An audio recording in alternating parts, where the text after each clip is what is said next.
ఏమిటి? ఆవు పేడతో శుద్ధి చేసుకోవాలంట. ఆవు పేడతో శుద్ధి అంటే పూర్వకాలంలో మట్టి ఇళ్ళు మాత్రమే ఉండేవి కనుక ఆ ఇల్లు అందరూ తప్పనిసరిగా పేడతో అలికేవారు. అలికి అప్పుడు లోపల ముక్కెట్టుకు వస్తే అది ఈ రాక్షసుల యొక్క మెదడు వల్ల వచ్చే అపవిత్రత తొలగి అత్యంత పవిత్రమైన గోలోకంగా ఉండేది. ఇప్పుడు ఈ కలియుగంలో మార్పులు రాయిలు ఇంకో రకరకాల రాళ్లు వేసుకుని ఆవు పేడ తీసుకురాకపోవటం వల్ల ఇల్లు భయంకరం అయిపోయింది. అందుకని ఏం చేస్తున్నారు?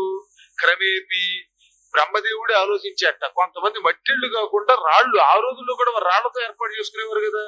ఈ ఇల్లు ఎలా పవిత్రం అవుతుంది?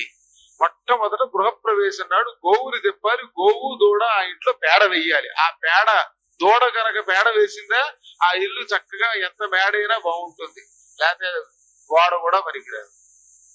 ఇక తర్వాత ప్రతి పుట్టినరోజు నాడు, పిల్లల పుట్టినరోజు నాడు, పెళ్లి రోజు నాడు, సంక్రాంతులు, పండుగల కాలంలో అది ఎంత గొప్ప మార్పులతో పరచబడిన ఇల్లైనా సరే ఆవు పేడ పట్టుకొచ్చి ఒక్కసారి ఇంట్లో రాసి తర్వాత కడగాలట. అప్పుడు ఆ ఇంట్లో ఎప్పటికప్పుడు వచ్చే గ్రహ దోషాలు, దుష్ట దోషాలు, గ్రహాలు తొలగుతాయి.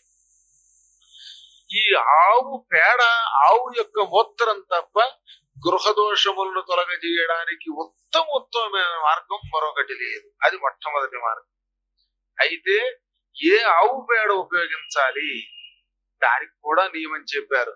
వంధ్య, దూడలు పెట్టనటువంటి ఆవు పేడ పనికిరాదు. జీవితంలో ఏనని ఆవు పనికిరాదు. దుష్ట, పొడిచే క్రూర లక్షణం కలిగిన ఆవు పనికిరాదు. కొన్ని ఆవులు పొడుస్తాయి, కయ్యని, అలాంటివి పనికిరావు. దేనాంగి, బొత్తిగా అవయవాలంటే రోగాలు వచ్చి కళ్ళమ్మట నీళ్లు గారుస్తూ పక్క చిక్కిపోయిన ఆవు పనికిరాదు. కర్మగాని పక్క చిక్కిన వాళ్ళు ఎదుగు పనికి రాకుండా పోతారేమో. మృతవత్సాచయ అపవేత్, ఒకే దూడ పుట్టి చచ్చిపోయిన ఆవు కూడా పనికిరాదు. యజ్ఞార్థం గోమయంతస్య నాహరేది భాషితం. అంతేకాదట, యజ్ఞం కోసం తీసుకొచ్చేటటువంటి ఆవు ఉన్నదే, ఈ ఆవు చచ్చిపోయినటువంటి దూడ, అప్పుడే కొన్ని దూడలు ఏం చచ్చిపోతాయి పాపం, ఆ బాధలో ఉంటే దాన్ని పట్టుకురాకూడదు, అది కూడా పనికిరాదు. దక్కిన ఆవుల యొక్క కాస్త మంచి ఆవు, దూడతో ఉన్నవి, ఇలాంటి ఆవుల యొక్క పేడ ఇంటికి పనికొస్తుంది. అది యజ్ఞంతో సమానం. అది ఆకాశంలో రకరకాల కీటాలు తిరుగుతూ ఉంటాయి, పురుగులు గట్రా, ఇవన్నీ కూడా అలా తిరుగుతున్నప్పుడు అవి మన ఇంటి మీద వాలడం వల్ల కూడా ఇంటికి దోషం అట. దానికి ఏం చెప్పారు తెలుసునండి? పసుపు, ఆవు పేడ కలిపి పూర్వం ఇలా పైకి చల్లేవారు, గుమ్మాలకి పైకి, గడపలకి. అలా చల్లితే ఈ భయంకరమైన క్రిమికీటకాదుల యొక్క దోషం తొలగుతుంది.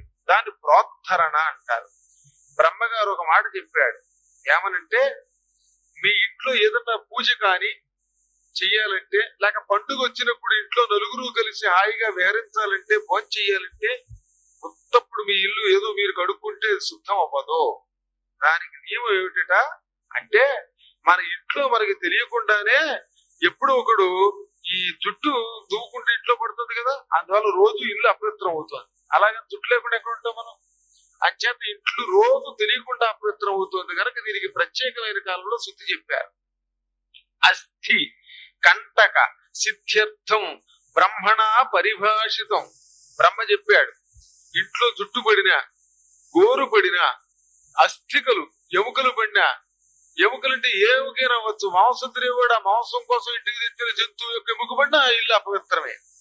ఈ విధంగా రకరకాలైన కంటకాలు, ముళ్ళు, వీటి వల్ల అపవిత్రం అయ్యింది.